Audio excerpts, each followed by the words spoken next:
वफाकी वज़ीर इत्तलात व नशरियात मरियम औरंगज़ेब ने दावा किया कि शहबाज शरीफ के खिलाफ इमरान खान ने झूठे केसेस बनाए, मगर किसी भी एक केस में कोई सबूत नहीं मिला। सिर्फ एक शख्स को वादा मुआफ गवाह बनाया गया था, लेकिन आज उसका भी भांडा फूट गया।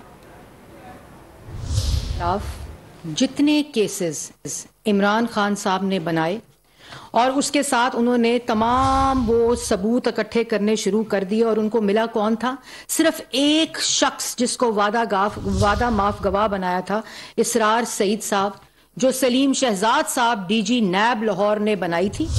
वो आज उसका भांडा फूट गया। उन्होंने ओथ के ऊपर आज कोर्ट को ये बताया कि मुझे हरास करके, मुझे धमकी देके, और ये मैं नहीं कह रही, ना हमारा वकील कह रहा है, ये इसरार सईद साहब कह रहे हैं कि मुझे धमका कर, मुझ पे हरास करके, मुझे धौंस और धमकी के साथ मुझसे ये गवाही दिलवाई गई थी।